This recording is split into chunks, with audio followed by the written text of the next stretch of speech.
Hello, ഇന്ന് നോക്കാൻ പോകുന്നത് രേഖാചിത്രം എന്ന ചിത്രത്തിൻ്റെ ഫസ്റ്റ് ഡേ കേരള കളക്ഷൻ റിപ്പോർട്ടാണ്. വീഡിയോയിൽ കൊരുമ്പ് വീഡിയോ ലൈക്ക് ചെയ്യുക, ചാനൽ സബ്സ്ക്രൈബ് ചെയ്യുക. ജനുവരി മാസം ഇനിയും ധാരാളം ചിത്രങ്ങൾ അങ്ങോട്ട് OTT റിലീസ് ചെയ്യാൻ പോവുകയാണ്. ചാനൽ ഭാഗം പരിശോധിച്ചാൽ നിങ്ങൾക്ക് കാണാൻ വേണ്ടി സാധിക്കുന്നതായിരിക്കും. ആസിഫ് അലി, അനശ്വര രാജൻ, മനോജ് കെ ജയൻ എന്നൊക്കെ പ്രധാന കഥാപാത്രങ്ങളായെത്തി. ഇന്ന് ജനുവരി 9 റിലീസ് ചെയ്ത ചിത്രമായിരുന്നു രേഖാചിത്രം.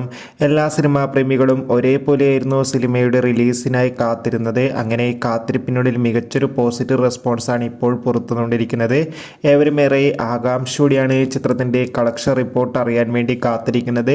ചിത്രത്തിന് പ്രീസെയിലൂടെ മാത്രം ഏകദേശം 40 ലക്ഷത്തിൻ്റെ അടുത്ത് വരെ കളക്ഷൻ നേടിയെടുക്കാൻ വേണ്ടി സാധിച്ചിട്ടുണ്ടായിരുന്നു.